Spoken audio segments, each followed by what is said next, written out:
welcome to this week's episode of Top Lines and Tails, your weekly livestock podcast.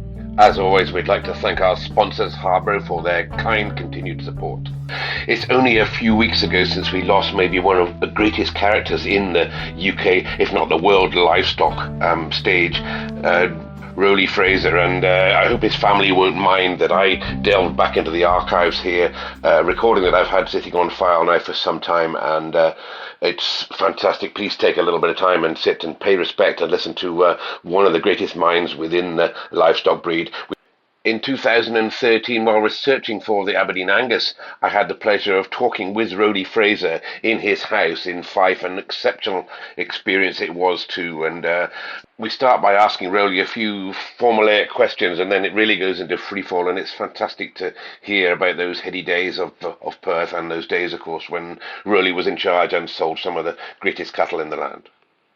Let's start by talking about some of these young bulls, or bull calves, I suppose they were, that made Perth Market so famous. The average age in 1963, when Torquil and Rose Bull was sold, and Dearest of Alce, the average age was 11 months. There were about 600 bulls, as far as I remember, and the average age was 11 months. They were too small, but as you say, they were over-fat, suckled calves. As you say, the calves were quite a lot younger then, but they got very small, hadn't they?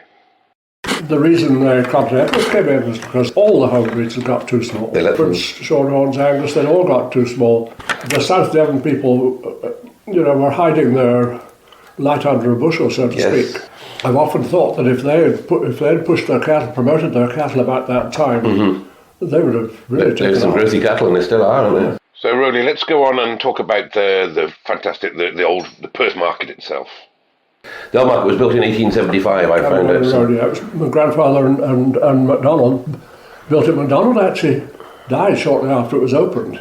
Your grandfather was J.M. Fraser. Your father was Lovett? Yeah. And there was Harry. Lovett and Harry were the two brothers. That's right. Lovett joined it in 1902, and Harry joined, I think, in 1905, slightly before my time. Mm-hmm. So when did you join the firm? That was when I came out of the army in 1951. Yes, October 1951. Did you join as a working auctioneer when you first joined? I joined as the office boy. The office boy, okay. I was one of the oldest office boys that ever had. When did you progress to start selling? Well, I started selling in 1952 the way we taught auctioneers in those days, the Spanish sales at farms. It was what was called the barn door, the small tools. Right. That's where I started, and all auctioneers started in 1952. I started up near Comrie. Then after that I started selling, I think, pigs. Because in those days there were big numbers of pigs being sold, because farmers filled their steadings up with pigs during the summer. Okay. You can't do that now, but they did. Right. And we were selling about 1,000 pigs a week. Really? In Perth? Young pigs in Perth.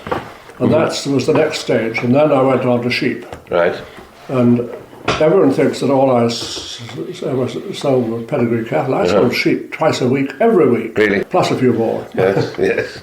And the only cattle I was allowed to sell were bulls. They didn't trust me with store cattle. They didn't think I knew anything about them. They probably didn't. So I started selling pedigree cattle in 1956. Right, okay. Because my father had a motor accident on the way back from an international in February, just before the bull sales. Oh, okay. And Harry, for some reason or other, although he was never happy selling pedigree cattle, he liked selling Irish cattle, something slow. And he wouldn't sell the champions. So I remember that first sale I did, about three bulls before the champions, Harry said to me, "You get into the box now." So I sold 3 bulls and then the champions. It was Elegance of Charterhouse. No, I think he was 6,000. He went to the States. Matthew Templeton, he was ill and he wasn't at the sale. It's funny. My father sold Tom Templeton's herd off in St Boswell's auction market. I sold Matthew Templeton's herd off in St Boswell's auction market. Right. There are 2 times either of us had ever sold in somebody else's market. I'm going to say that wasn't the St Boswell's wouldn't be Swans. joined you. Markets all over the country, but we didn't have any south of Edinburgh. And Swans sheep ring was the perfect place to show cattle. Was it? Because all the people were sitting lower than the stock, and the ring was higher than the people. It was great for showing sheep or showing anything. Rings were good, it was a lovely ring to sell in, actually. Yes, I can remember it well. So that was 56 was the first year I sold pedigrees. And 58 was Elevator Eastfield. That was the first bull that made over 20,000 guineas. And that probably gave me more satisfaction than anything I've ever sold since. Because it was, it was the first time. And I can remember selling it well. Bought by Aberran Farms in Virginia. Obviously, a lot of reasons to coming to you, but one of my reasons is you will know a lot of the American names, which I would like to be able to catch up with. And a lot of in the boardroom at Stirling, they've got a whole lot of photographs. I have, yeah. You've seen them. Mm-hmm. And no one knew who they were. No, really. So I went down the other day and put names on them. So who were the auctioneers with you back then? Your father, and were there others in the partnership? My father and Harry, Oliver Cumming. Who actually, his main job was that he managed the Dunfermline branch. Right.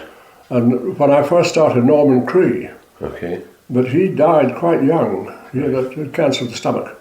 And I think he died about 1954 or thereby. And then shortly thereafter, must have been sometime Eddie Hutchison and Jack Young. I can't remember when they did. Jack used to be in Cooper, I think. Right. And then he was brought to Perth. Uh-huh. I'm not quite sure when they started. Yeah. David Leggett started in 1976. I remember employing him. Obviously quite a bit later, but you think Jack would have been in the mid-60s sometime, would he have been? Jack would join the very late, probably the early 60s. Yes, yeah, okay. And would he be selling bulls alongside you? Yeah, laterally, after my father and because I don't think my father never sold again after. Did he not after the accident? Harry did. Uh-huh. But then he sort of stopped selling, and Jack and Eddie took over, and they sold along with me. There was the three of us. That's interesting. Yes, Eddie Hutchison sold the first high-priced bull, Everil of Wandle, made 28,200 guineas. Right. And I remember Bob Adam bought him because he wanted to try and improve the faces of his cattle. But it didn't work because the cows were so dominant that they just came through every time. Okay. And he tried, and that's why eventually they sold their Angus, because I mean the cows were just so dominant you couldn't find a bull to change the type at all. Really. And during that time, these bulls would be starting to get smaller, right, or shorter legged, should I say? Though they said they were. Did they deliberately try and get them shorter legged, or was that something that happened? They were bred that way. All the three home breeds were breeding specifically for the Argentine market. They wanted small, quick maturing cattle, whether it be Hereford, Shorthorns, or Angus. So I think the breeders deliberately. There were a lot of good families disappeared because they bred big coarse bulls. Uh-huh. In the Angus breed, Miss Burgess's, Georgina's, and one or two others, they damn near disappeared because they were breeding bulls that no one wanted. Oh, right, okay. The only people that wanted them, there was an American outfit called the Wye Valley Plantation. I know of the Wye Valley, I was going to come on to that. And Carl Lingle was the man's name. Yeah, I think yes. And they were going around buying bulls privately for about 150 guineas that we couldn't have sold in Perth. But they were buying bulls from Grant of Georgetown, big rough bulls that we couldn't have sold in those days. Okay. But they knew what they were looking for, and that's where they got their foundation stock. That brings me on to the next question that I got, that there must have been at some stage, there must have been two different types of Aberdeen Angus bulls coming through the mart.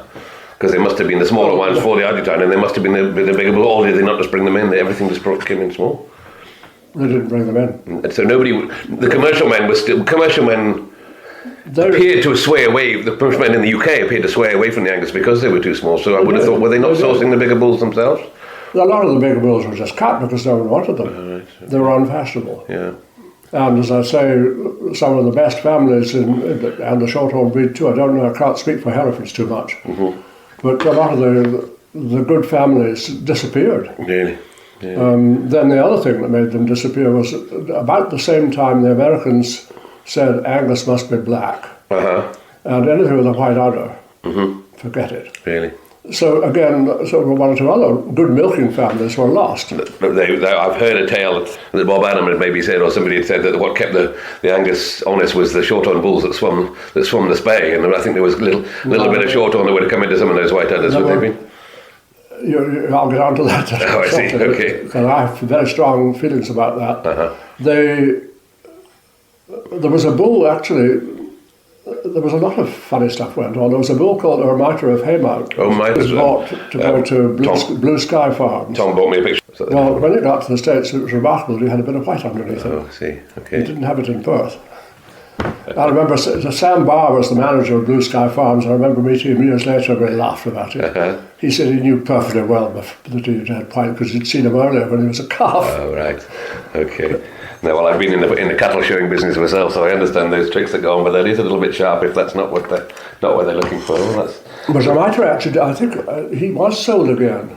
There was one that was sold at 7,000, and I've got records of it now, and it was resold for 300,000 or something. Yeah, this guy said they either sold him entirely or they sold a share in him. I can't remember what now. I'm probably jumping about a bit, but when did it start to dawn on a few people that these animals were getting too small? Was there a fuss being kicked up by the commercial mind here because the bulls were getting too small to go for export? I think the commercial men were being totally ignored. Most of the sort of new Angus breeders, just to put historically back in perspective, after the First War, there was a boom period. If you had pretensions to be a landed gent, then you had a herd of beef shorthorns. Okay. After the Second War, if you had pretensions to have been a successful businessman during the war, then you had a herd of Ebrid Angus. Okay. My father spent the 30s selling all the shorthorns off, and I spent the 60s selling most of the Angus off. Okay. They weren't interested in breeding commercial bulls, good crossing bulls. No. They were only interested in breeding stock bulls. Uh-huh. And if they didn't breed stock bulls, they were rubbish. When Avance was sold, he made 63,000. He put 100 guineas onto the average on 600 bulls. But I mean, they were either making a huge price or nothing. Wasn't a lot of other high-priced bulls that same sale, was there? If I remember it. There was nothing else over about 10,000. There weren't all that many high-priced bulls. There was a sort of spate of them at one stage in the early 60s, or from 58. Elevate was 20,000, 25,000. Then we got Missy were doing side at 54,000. Bob Adams Mrs. Adams sold a bull for 35,000. Was it the Jura-Erica? There was a sort of spate of them for 2 or 3 years. Uh-huh. But there were just a very small percentage of the total number of bulls entered. And the rest of them would be sold for commercial money? Commercial money or less? No, nothing. Less. I'll tell you a story. Okay. I can't remember what year it was, but the butchers used to buy them. About 95 guineas was the butcher's price. Okay. And I got fed up with the butchers at one sale. And at the end of the sale, Sam McGowan, our outside manager, came up to me and said, "Mr. Fraser, what are you going to do with all these bulls you bought?" And I said, "What bulls?" And I'd forgotten we were selling them guineas, you see. Okay. And the butcher's £95 was about the price, but 95 guineas was too much. Too much for them, okay. And I ended up with 24 bulls, and Sam McGowan said, "What are you going to do with them?" I said, "I don't know." I went home, and the telephone rang. And there was a chap called Ray Godwin. He said, "This is Ray Godwin." Oh, I know Ray Godwin. He was my neighbour. He was my next door neighbour, and for years, Ray's died now, but he was our next door neighbour in Kidderminster, neighbouring, or 2-3 miles away. I've known Ray all my life. Said, "When's your bull sale?" And I said, "Well, it's just been, Mr. Godwin." I said, "Damn, I could have done with a bull or two." And I said, "How many were you looking for?" He said, "Oh, damn, I could have done with about 18. So I said, "Well, I'll see what I can do." And I went shooting down to Perth. Said, "Sam, get rid of the worst 6 and send the rest on what's his name, float down." Well. And from because Ray used to on, hire bulls out all around our district. That was his job. From then on, I used to buy all Ray's bulls for him. Oh, right, okay. Yeah. And I gradually raised his... I got him eventually up to paying $1,000 a piece for them. Yes, you've never paid And any more then than he that. used to come to me at Salisbury, where I tried to run a sale there. Right. And Ray came and knocked hell out of the local dealers. Really? Yes. Oh, that's interesting. You mentioned Avulsus, and I was going to come on to him, but I might just catch him now while he's a topic of conversation. Tell me about him, because he seemed to be a bit of an outcross. I mean, out of a witchcross bull that was I don't know why Jack Dick bought him. He might have been a first prize, I think, but he certainly wasn't a champion. He certainly wasn't in the champions. No. Then, of course, it was interesting. He was infertile. Yes, I knew that. But he had a semen test taken before the sale, and his semen was all right. Even at that age, could they do that? I suppose Yeah. they could, yeah. And then he went to Ireland for quarantine, and the story has it that he got a chill, a sort of pneumonia type chill. and he was dosed with one of the sulphur drugs, which are now never used. Yes. And the side effect of that particular drug was it blocked the epididymi, which is the tubes from the testicles to the... And apparently a lot of Suffolk sheep breeders had the same problem with the same drug. So a lot of people put two and two together and said, well, that's what the cause was. Net result was that he didn't breed. And one testicle is in a glass jar somewhere in America, and the other one's in a glass jar somewhere in Britain. I saw him in Black Watch. He was there. Okay. Because they had several Perth champions, Escort of Manor Hill, and well, I sold at the opening sale of Black Watch Farms in Wappingers Falls. I was invited across as a guest auctioneer. Oh wow! Okay. And they nearly killed me because I got pneumonia. Did you? And one of They didn't give you the sulphur, did they? One of the breeders was a doctor. Oh, right. He gave me some pills, and when I got home, I was in bed for 6 weeks. Oh, good Lord. Really? Anyway, that's beside the point. What year was that? 64. But they didn't get his bull. They must have killed him, I assume, did they, if he didn't breed? They kept him. They hadn't finally given up hope when the opening sale because he was on display. He was a big plain bull. Yeah. Yes, so I suppose my question here was when did you realise that the bulls were getting too small? Was this at some stage did somebody say, well, hang on? I suppose when the Continental started coming in, they suddenly said, why? Are people buying? Why are the commercial people buying these bulls? And the answer was because they were bigger and producing bigger calves, and that's what they wanted. And then, of course, the Angus went all peculiar. They got very big sideways on, and you could hardly see them when they were walking away from you. But I have a thing about that. When the first time I ever went to Denver, I went out for supper with this chap, and we were just discussing Angus, and that was just when a big bull called Colossal had appeared on the scene. Canadian Colossal. Okay. And there was doubt about his breeding. And what was his name? It doesn't matter. We both reckoned that the Angus Society in this country and the Angus Association in America had made a great mistake in not having an experimental register. Because it would have made honest men of a lot of people. Yes. There were all sorts of funny things used. Yes. I mean, I bought an Angus bull from Bob Crockett to use on my shorthorns, and they came out with horns straight out of their heads. Yes. And I said to Bob, look, what's happening? Oh, he said it a bit. I can't remember the bull he imported from Canada, but he said that bull's father was a Holstein. Yeah. And they were using Chianina, Holstein, Gelbys as well, I think. Shorthorns, they opened an experimental register. Yes. You could see exactly how something had been arrived at. And the Hereford's did too, up to a point. Yeah, they did. I was judging at the Bath and West. I remember judging the MLC tested classes, and I said to my steward, move that Limousin bull up and put it in second place. He said, it's a self-definite. Let's move on and talk about who you perceive to be some of the better breeders, the stronger breeders, maybe especially in the commercial side, maybe through the 60s.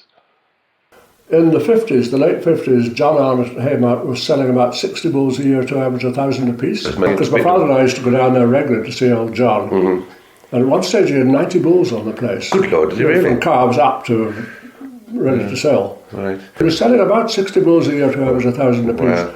And he was selling Puritan crossing people. The Bobby Robinsons of this world were all buying Angus in those days. Then when the bulls got smaller, they all switched to Charolais. Yes, yeah. Now they switched back again. But John Arnott and William McLaren Sr., they were only interested in breeding really good crossing bulls. And every now and then, of course, they had one or two that made a lot of money. Which is the way pedigree breeding should be, really, isn't it? We all know that. Yeah, when many of the high-priced bulls were just calves, was there an age limit back then? There was no age limit. No. But I think the average age, I think I'm right in saying in 1963 was about 11 months. About 11 months, yeah. But there was no, so were there older bull classes? Because they had a lot of... There was a big broken age class at one stage. It was called broken age, so over a certain age. It was called the broken age. Right. What age would that be over? It varied from about 12 to 17 months. Right. And it used to completely muck up some of the overseas judges. I mean, Michael White, I remember when he came judging, he got mixed up in that class at 70 bulls. with a huge age spread, Yes. and you get completely mixed Yes. up. And I'm not surprised. No, Anyone got mixed up. There'd be all sorts. And then they broke the classes down. Now, of course, it's done. They just count off numbers. Lots of classes. Lots of classes, it was done by age, and it was amazing how many bulls were born on the first of the month. Just That's still going on, as we know. Well, they don't know nowadays. They don't know what the class is going to be age-wise. No, that I see. I understand. They just count off. Let's say 14. If there's 200 bulls, and they want X number of classes, they just divide by whatever. Can you give me the names of some of the exporters? Because I'm struggling to clarify. Jimmy Schofield was one I'm aware of, but who were the people that were buying bulls to ship? Well, the main people in the 50s were Jimmy Schofield was the number one for Argentina. Right. Mowbray Alexander, Peter Gammy. Peter lived in Argentina. Did he? Yeah. Right. Okay. I don't. Because some of these men would buy to order, but other ones, from what I can gather, would buy to gamble. Is that right? Oh, there was a big sale. Bullrich's had a big sale in Buenos Aires for, if you like, dealt bulls. Yes. They did buy to order, but going back, in my time, they weren't buying as many to gamble with. Okay, that was the earlier boys that were gambling. In the 20s, I seem to remember when I was out in Argentina, Federico Bullrich showing me the catalogue for the imported bull sale in 1921, and there were something like 600 bulls. Really? Of the three breeds. Oh, wow. Yeah. But they were still doing a bit, because I remember Mowbray Alexander, I think, probably unprintable this, but he bought some bulls to sell at Bullrich's yard. Bullrich's were Bullrich's, that was the name. They were the auctioneers in Buenos Aires. And he bought these when they got to Montevideo, he didn't like the look of the bulls too much. So they fell over the side. So they say. But no, I gather that some men made a lot of money, but they lost a lot of money on a few of them as well. What would he cost? Jimmy Schofield was the most successful and the most able. Was he? And it was still fun because Jimmy always bid himself, but Mowbray Alexander and Peter Gammy didn't like each other to know what they were bidding. And okay. Mowbray always used to come into our office, our room in the morning of the sale, and tell us what bulls he was interested in, and we marked them with a big red A. Okay. And we bid for him. Oh, did he? Right. And he just shook his pencil when he wanted to stop. And I remember one day he did that, and then about 10 minutes later, Peter Gammy came in and said, I'd like you to bid for a bull for me. Oh, no. So I opened it up and it had a big red A on it, so I put a big blue G on top. And when that bull came in, I just counted numbers, and the two of them were looking at it and see who the hell was bidding. Then eventually Mowbray shook his pen and I knocked it down to Peter Gammy, and Mowbray was furious. I can imagine so. But they were great. Yeah. They were the Argentine exporters. This is what I was going to come on to, is who are the ones for different areas. The Americans mainly bought for themselves, or there was a chap who was a sales manager in America called McCorkle, J.B. McCorkle. He came and bought 1 or 2 bulls for people. Clint Thompson of Harding and Harding arranged all the shipping and the insurance for the bulls going to the States. To the States, okay. Yeah. They mostly came over and bought, or they sent their managers over, the herd managers over. They weren't bought by agents in my time. No. But going back to the Argentinians for a second, then who did the shipping down then? Was there one company shipped them all, or they all shipped their own? Neil Stanford would do most of the shipping. Neil Stanford. He did all the shipping to the States, so he did quite a lot to the Argentine, although the like of Mowbray and... Yeah, Mowbray did his own, he organised his own shipping. I'm not quite sure who did it for him. Okay. But there isn't much business in live shipping now because it's got too expensive. So it's all semen or embryos or whatever. And how many bulls would be on the, if they ship them all together, would they be, because there were a lot of females as well at one time, wouldn't they be taken? There weren't a lot of females in my time. I think there were a lot of females much earlier on. I see, okay. Foundation start. Yes. That had been really in my grandfather's time. Right. Because the shipping started about 1880 something. Shepherds, they did shipping as well as buying. That's going way back before the First War. There was a chap called Bob Duncan, he was a big exporter before the First War. Right.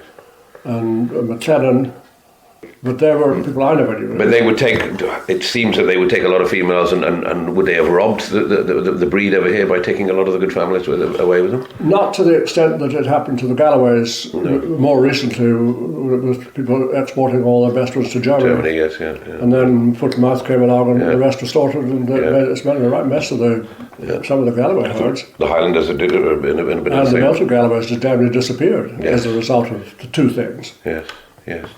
Bulls to be shipped, were there veterinary requirements for bulls to be shipped? They have to qualify on, and what they have to qualify on?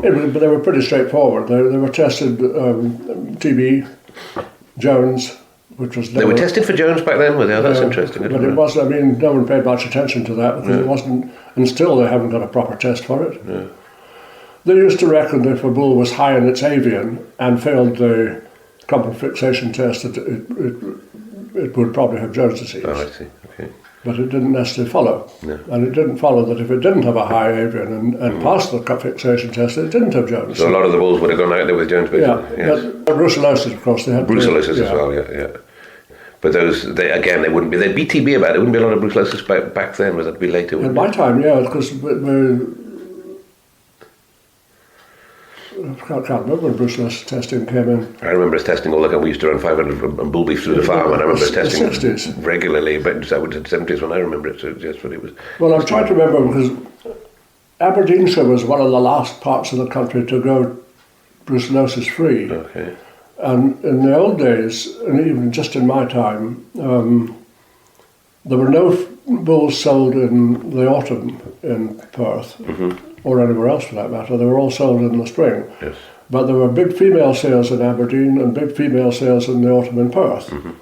And then when Aberdeenshire failed to go brucellosis free, the Aberdeen sales of females, which we used to hold in Kitty Brewster, In where? they stopped. Kitty Brewster in the agricultural hall Kitty Brewster, which we used to own. Oh, really? Okay. And I think I sold it to Aberdeen Northern Marts later on. All right. I used to go up and sell bulls in Aberdeen. Did you? All right. Okay. That was in just immediately after Perth. Okay. Would there be different types of bulls for the Argentine than there would be to the American? No, they were much the same type. But the Americans started actually buying families. They were more interested in buying pure prides and things like that, and they had to be black. Yeah. And the size was just the same for the States as it was for Argentina at that time.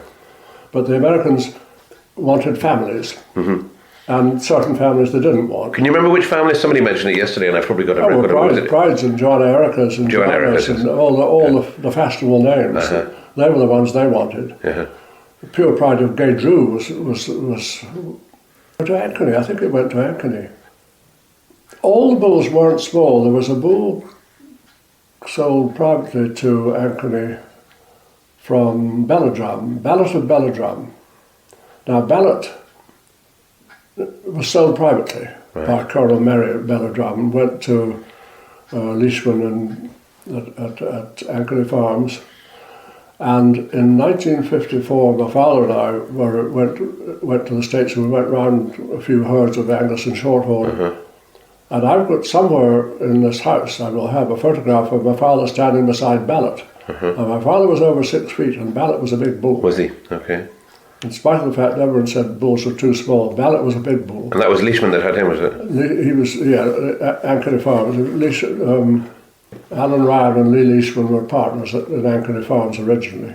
The other interesting thing was Elevate. If you see pictures, and there's one down in Stirling of Elevate of Eastfield, he looks quite small.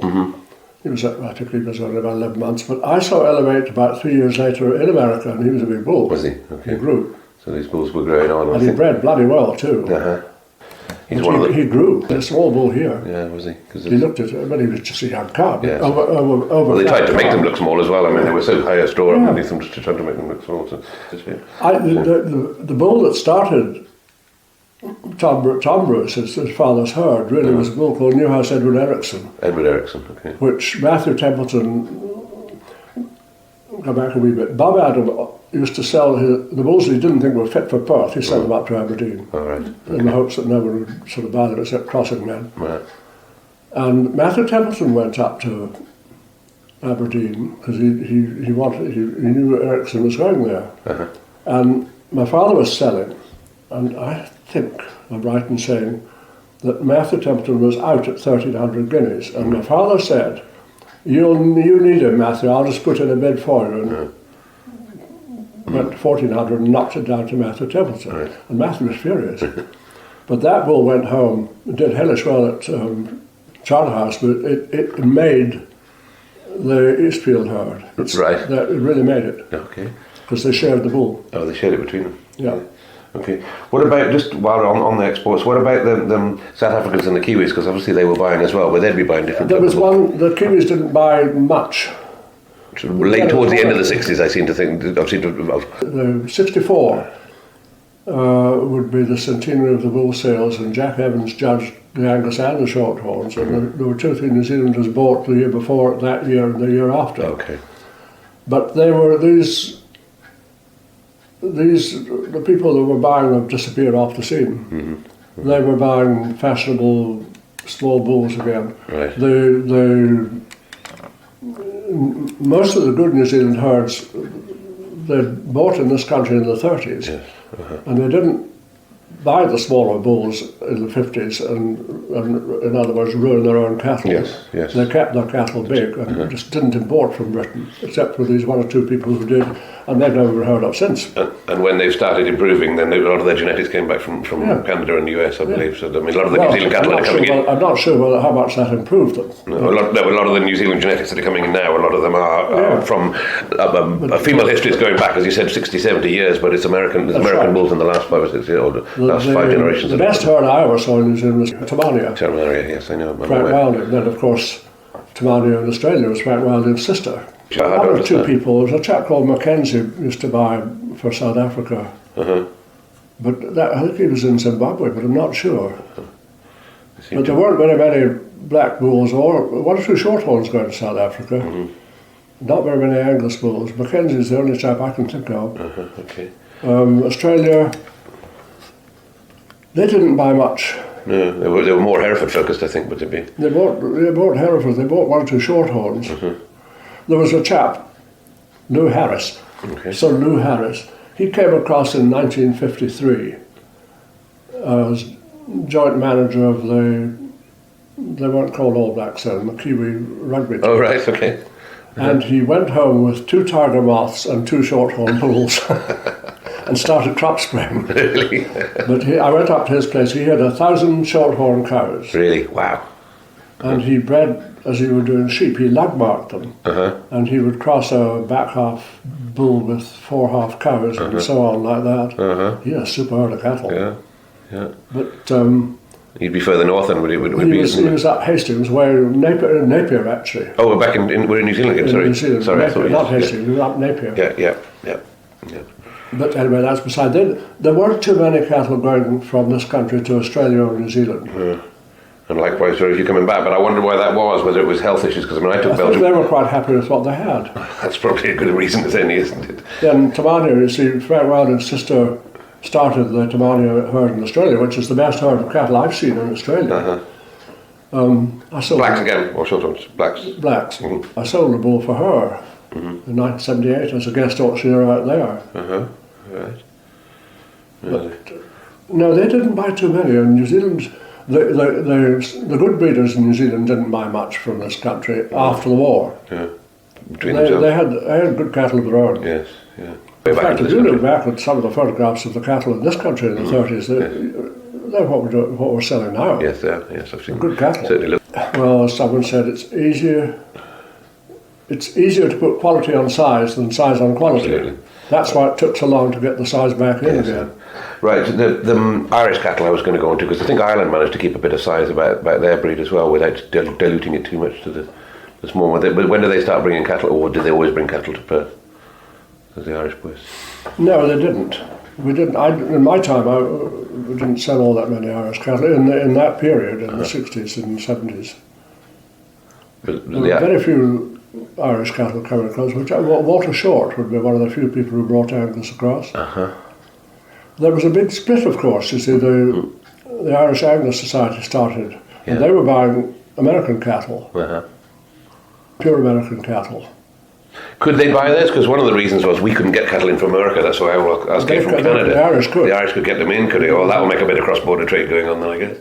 But we couldn't. In theory, we weren't supposed to get them. But I was managing an estate over in Donegal in the 70s, I suppose, and we had the farm manager came across and bought a heifer in Scotland and took it to Ireland. You weren't supposed to do that, but he did it, and it was shown in Ireland at various shows. And it seemed to walk across the border and get shown in the North of Ireland as well. And that was strictly against the rules. Yes. But the Irish do things like that. We had a flock of 600 ewes. We never clipped a ewe in the Republic. They were all, somewhere along the line, they were all clipped in the... They kept their strain of cattle. They weren't buying Scottish cattle. They were no bigger than the ones here. Oh, were they not? No. Oh, okay. The leader of the Breakaway Society was a chap called Conor Carrigan. He was a Tipperary, Clonmel. Now, he bought a half-brother of Asidium of Doonside the same year. It was called Jessedium of Doonside. And that wasn't a big bull. No. And I went out with my wife, we went to stay with him and looked at the cattle. And it was a disaster. We were there supposed to be for the weekend, and on the Friday night, it was a lovely evening, we went out and looked. He would show us his new stock bull, Jessedium of Doonside. What did I think of it? And I, being diplomatic, said what I thought, and I thought, fine, yeah, I'd like to see whether side the better here or whatever. Then he made a great mistake. He asked my wife what she thought of it, and she destroyed the bull and then stamped on the pieces. So the next morning, Conor said, I'm sorry you can't stay. And booked us into a hotel. Oh, no. There are some good cattle in Ireland, there always were, but they weren't, at that time, they were no bigger than the cattle here. Oh, that was the other one. And then all of a sudden, the export trade stopped.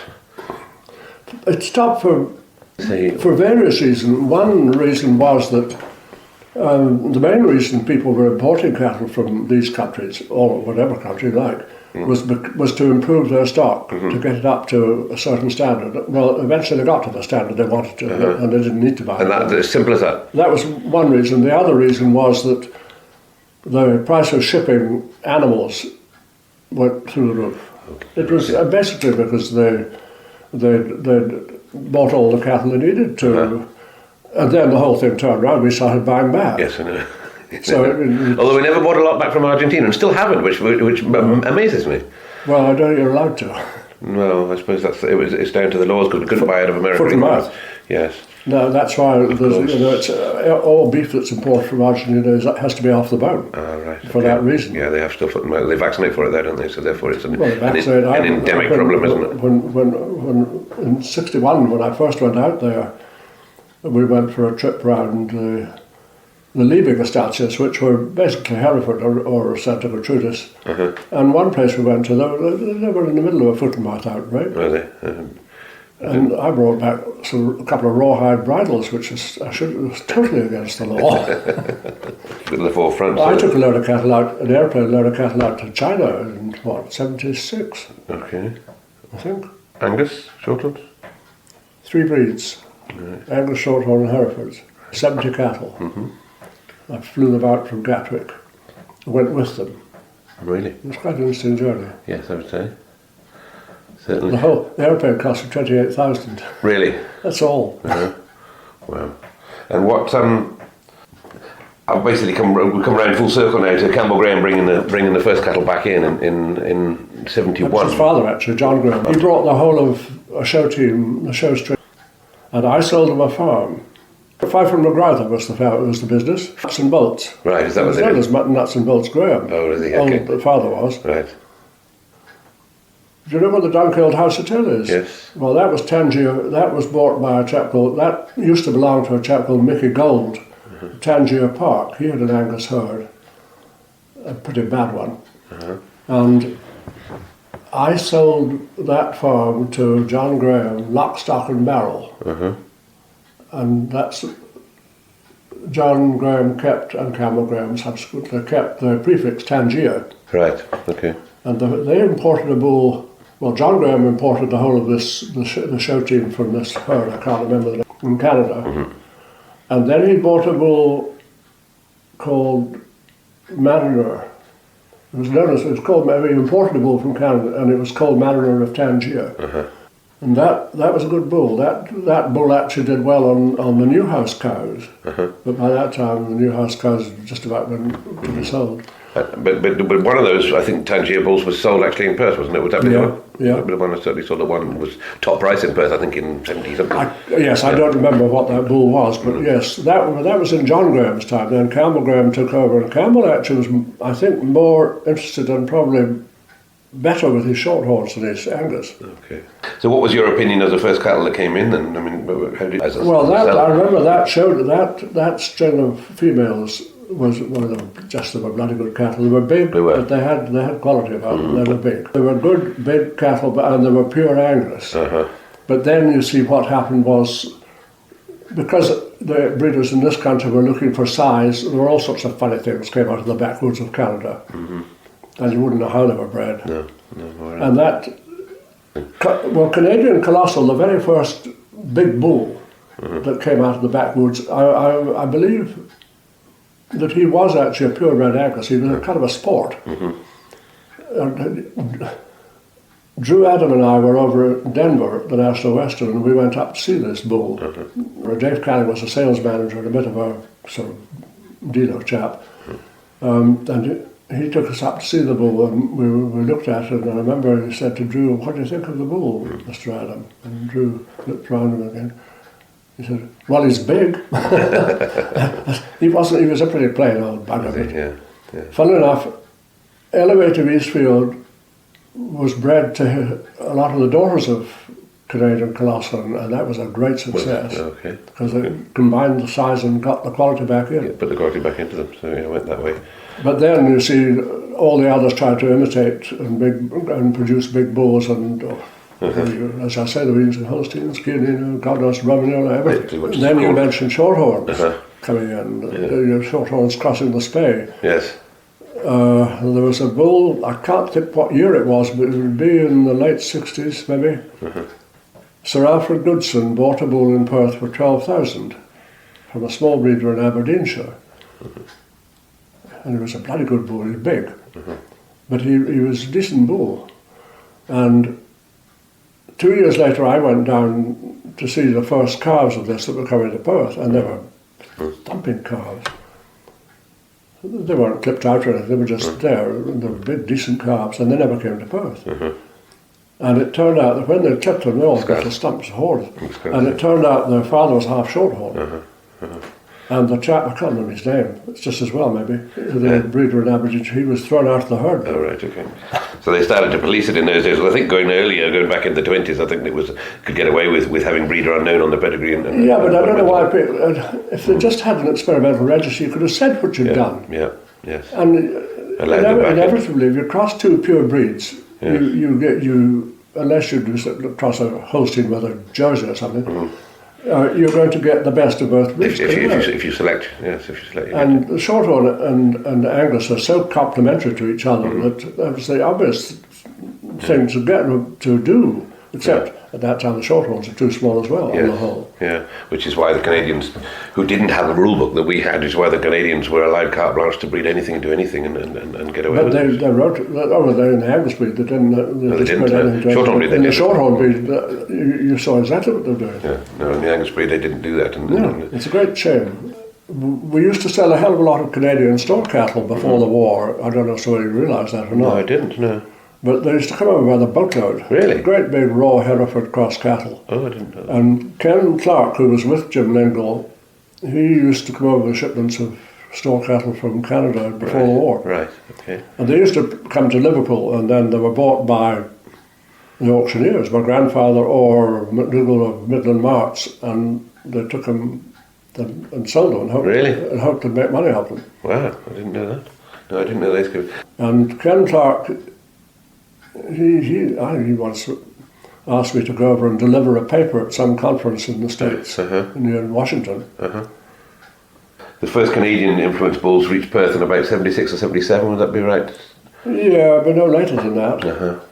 And what was your opinion of those then? Were they bringing in some reasonable cattle in then, or were they already extreme? There were some which I wouldn't have given much house room to, but No.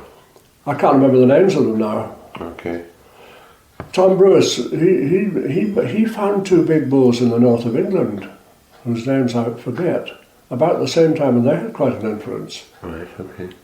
But he found them they were being used on a crossing, as commercial bulls, and he bought them. Well, they weren't particularly extreme, and then when the first ones coming in, it was only later they went for bigger and bigger. They got plainer. They made the cattle look big from the side, and they were narrow brutes.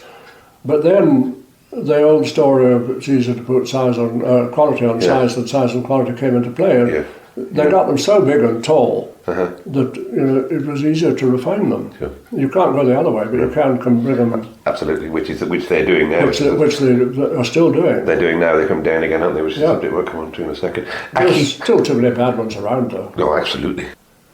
Right. So I started mentioning the October sale in 71. I think you started the October sale, but that was aimed more. You said for the new breeds. It was started before then, but the first time I ever got all the breeds together in 1 week was 72. Right. Okay. Because the autumn sales for bulls started when the Continentals came in. Yes. Because people wanted to calve at a different time of year, so they wanted bulls at a different time of year. But they were all in different weeks, and the Angus female sale, which they started selling bulls in the autumn and so did the shorthorns, they were all different weeks, and it was a pain in the neck. Yes. And it took me at least 2 years of arguing before I could persuade them all to come together in 1 week. And 1972 was the first time we actually had the multi-breed sale, as it's called. I hate the word, but so I hate modern words like downsizing and multi-breed. I hate these words. They tend to all come from America, really. I know. So the Charolais sales began. When did the Charolais start to come into that? The first Charolais sale was at the Royal Show in a tent. Oh, really? In I think 1968 or thereby. Okay. With 14 bulls, I remember. Were you involved in bringing some of those in? Yeah, I sold 4 out of the 14. The only one that made any decent money at all was Helen Lodge Emperor, 5,800 guineas to David Walter at Balthick, my next door neighbour actually. And I remember that sale well because there were all these Charolais people. Who's this chap Fraser? And 2 of my best friends, Nigel Thornton Kemps and Wyn Colville, were there. And they said, he'll be in the bar. He always gets drunk before a sale. We have to hold him up in the box. Whereupon I came out of the Angus tent. And they said, look there, told you. So I was actually accused by the council of the Charolais Society of being drunk. That was the start of it. Then we had 2 or 3 sales at the Royal Show for Charolais. After that, in the big horse place. All right. I think only for 2 years. And then they started coming to Perth? Well, we fell out with the Charolais Society because they wanted a name of an auctioneer appointed as official auctioneer. They didn't want, for instance, McDonald Fraser and Company. They wanted a name like R.L. Fraser or Jack Carroll or whoever. Yeah. So Archie Beach of Berwick, he was made the official auctioneer. Okay. But then the Northern Charolais Breeders Association, they said, well, we're going to Perth because that's where the market is. And the main Charolais Society had to follow suit. But they just wanted, the council wanted an individual name, and I wasn't about to play, because I said, we'll tell you who's going to sell, but it's the company who are the auctioneers. How quickly going back to the Angus, how quickly did the Angus commercial breeders switch over? And I suppose the answer to that is there weren't any commercial Angus buyers, or very few commercial Angus buyers back then. Or how fast did they turn? They went through it. There was a difficult phase because the people that started buying Angus bulls again, when they came back, they were looking for easy calving. And the whole thing got kind of mucked up a bit because of the Holstein influence. And some of the people, dairy farmers who were buying Angus bulls for easy calving, were not having easy calvings. Well, they're not, no. Because they were, too much Holstein or too much Chianina. Yeah. So there was a phase when I can remember well, 2 or 3 people coming in saying, well, these bulls are no use to us. And the commercial farmer, the beef farmer, they weren't getting quality with the first of the big Angus when they came back, because they weren't quality, they were tall, narrow brutes. Yeah. But it took a while. I don't know, I couldn't honestly say when the confidence returned. But a lot of in the meantime, they were switching quite quickly to the but Charolais. I know, I can tell you one The thing. Charolais wouldn't be easy carving either, would they? For goodness sake, not the early ones. The early ones, some of those border Charolais with shoulders They on them. got a reputation for difficult carvings, and I think one of the reasons, they tell me, one of the reasons was that because they had this reputation, they tended to interfere. Okay, rather than let them get on with it. Rather than let them get on with it. That's an accusation that you can throw at the Texel sheep breed the same way. The Texel sheep Yes, will I've heard that land too. themselves a lot better, but too many Texel breeders want to interfere and don't give them the time. But people that's were frightened. They were frightened they were going to get this huge calf, so they interfered and things went wrong. Not so much the huge calf, it was The other strength thing, of the shoulder. wasn't it? Charolais calves don't want to live. No. They're too big. Yeah. In fact, what's his name? Who was Tony Harmon, who would be one of the main and first importers, took me across to France, to Nevers, to the Charolais thing there, because he thought, it would be in my interest to learn a bit more about them. And one thing I learned there was that the French Charolais breeders did not want big calves. No. They wanted light calves, little calves. Little calves grow, big calves just didn't want to live. Yeah, sure. Well, I suppose that's when the figures started come into it a little bit, don't they? And I think the French people started talking about calving indexes and things like that. And well, it was around about the same time, wasn't it? The birth of the MLC recording and all that sort of thing came in with that breed. So I had a huge row with the MLC, but that's neither here nor there. Well, because I refused to publish figures in the Perth catalogues until they meant something. And daily live weight gains meant nothing. For all breeds? All breeds. Yeah. That's an interesting... Daily live weight gains were misleading. It's an interesting statement, that, actually, because... My thinking behind that was that the original daily live weight gain, if you knew how that was arrived at, what the animal was being fed on, then that was fine. But if you didn't know, then it was misleading. Absolutely. You'd say you'd buy a bull that's putting on £4 a day, but you didn't know how it was putting on £4 a day. So I just refused point blank to publish the figures and had a big row with the MLC over it. I think the figures mean something now, and the other good thing is that they've gone onto the Australian system, which has always made more sense than the MLC one to me. Yes, indeed. And all breeds are using the same figures, which helps. Yeah. My father always used to say, and I still believe it, a good animal follows its head. And if you're going in to buy store cattle, and you see a pair of attractive heads looking at you, go and look, and then you look at the rest of the animal. I'm a great believer in that. Now a lot of people say the head doesn't matter, you can't eat it. It's a load of dribble. My grandfather said the wider the nose, the more grass they could eat in one bite. That's right, great big mowing machines on the front. Dick de Quincy used to say that about Herefords. He said, they're no use with these snipey noses, they've got big mowing machines on the front. Just continuing with these continental imports. People who bought Charolais were not farmers. The people that bought Simmental were. Okay, that's an interesting comment. And there were totally different bunch of people to deal with, the councils of the two societies. The Charolais people council, apart from Tony Harmon, were not cattlemen. No. They were just businessmen, and the Simmental people were the exact opposite. Okay. I held the first auction sale of Simmental in the country too. Really? In a field at Fingast Castle, just above in the Carse. They used to come in ballots. You balloted for imports. Right. There were 2 heifers left over. So the 3 people who wanted the 2, who were hoping to get one, gathered them together in a field, and we auctioned these 2 heifers, and my commission was a bottle of whiskey. Oh, I see. Right. Did you ever get involved in importing the Angus yourself? I mean, were you advising of bringing them in? You obviously saw the cattle were coming in. No, I was used. I went out to New Zealand, and I bought myself 2 shorthorn bulls of my own herd, and a chap called Jack Dythwaite, who was an agent, a stock agent out there, wanted some Angus imported from New Zealand to this country, Right. because it would be good publicity. So he got 4 heifers from Frank Wilder at Timania, and I've forgotten where the bull came from. And they were purportedly imported by me to this country. Right. I didn't know anything about it. Really? Okay, so you were. But I ended you were up, middleman. I had to find a home for them, and in fact, I nice cattle. Yeah. But you, And I think the whole 4 heifers went to Tom Stewart. Stuart. Okay. And then one of them ended up, I think, in the Queen Mother's herd. So I'm sort of moving towards the end of this now, but moving into the 90s really, when the commercial trade started to pick up, when the boys started to come back. Well, 1990 was, I think, probably the worst year for the Angus breed. That was in the first year in the new market. I was at that sale. I had Charlotte. It wasn't a sale. It was I hated that. The cattle were rubbish, and no one wanted them, and no one bought them. How many? There were only about 70 or 80 there. Yeah, right? it was dreadful. There was one bull sold.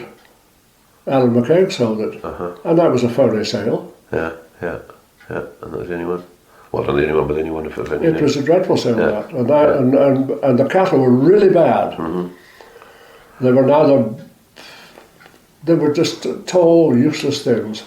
Yeah, and from then, obviously, we go back to where we move on 25 years, but if we move on 10 years, during that 10 years, the Angus started to come to prominence again. Things started to change. And this was, do you think this was driven by the commercial demand from the commercial men, or was it driven by the brand of the breed, the brand of the beef? A combination of both, but mainly by the commercial men wanting to buy Angus. And they want Angus for stock bulls, or do they want them for breeding females? Just for meatiness. Meat, The like of Bobby Robinson, Snipe House had a huge influence on all the beef producing farmers in the north of England and the south and the bit of the borders. Really, by moving away from What he did, people followed, because he had 500 cows. He sold, and more than that, I think. he was a market leader. Yeah. Yes. And I could see him yet when he came up to Perth. All the other farmers would sit below him, the ones he was sort of looking after.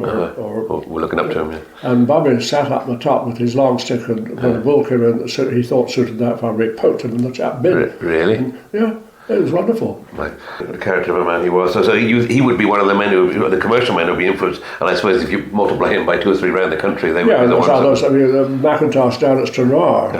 Yeah. He's got 2,200 cows now. Yes, really. When I first met him coming to Perth, he had 1,400 cows. He was not buying Angus at all. Now he's buying Angus again. People like that start a trend. And obviously, the trend is also driven by eventually driven by the certification scheme, where they've got a guaranteed outlet for these things into Scotland. There's no doubt that Waitrose coming in and people like that, and the certification scheme all coming in. It all happened at much the same time. Yeah. Had a huge influence on the commercial farmer on what breed he should buy. It's quite interesting, I find. When I stopped work in 92, and both my wife and I thought, what on earth is it? She thought, what am I going to do with the bugger? And I thought, what am I going to do with myself? So I went to the Angus side and said, I can do for you. And they didn't have a fieldsman in England. I think it used to be Jack Lawson, but he'd retired. All right. So they asked me to go down, and because I live in Perth, everything south of Manchester was my patch. And one of the first things I had to do down in the southwest was advise people what to do with the cow they'd bought. Because there were a lot of people who moved out of town, moved out of cities, bought a house with a field, and someone said, oh, you've got to have an Angus cow. Yes. So what do we do with the cow? And how do we get it in calf? And then what do we do?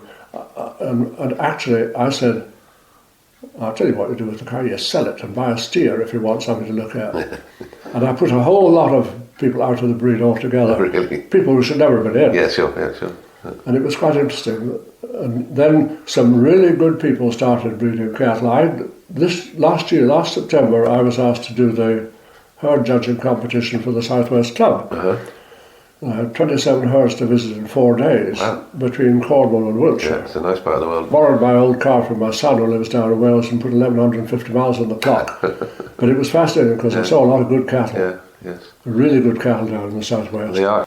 It's always, I mean, I've been, for years, we tried to get an Angus sale going in the south because everything couldn't come to Perth. No. I mean, everything coming to Perth meant a whole lot of people went home disappointed. Yes. So I tried for years. I took over the Leicester sale, and then there was a porter strike and it was cancelled 1 year, and so it never took off again. So we held a sale on the Peterborough Showground for about 3 years. Right. And I tried to get a bull sale going with Ben Coots and Keith Bromley in Salisbury. And I went down and talked to myself there for 30 years. Really? And I never succeeded in getting a decent sale of Angus started in the south. Yeah. There's a hell of a lot of good cattle in the southwest, Yeah, and a lot of them. yeah. Yes. Never really wanted to get into trouble judging individual breeds. You just make enemies. Yes, I'm sure you But will. if you're judging interbreed, Yes. then basically all you're looking for is the best beef animal. yeah. And I At least thoroughly enjoyed that. I've Yes. judged every show in the country. Maybe, yes, I felt. You don't want to get them any bigger, I don't think. No, no. The danger is they start going for bone again, which they did at one time.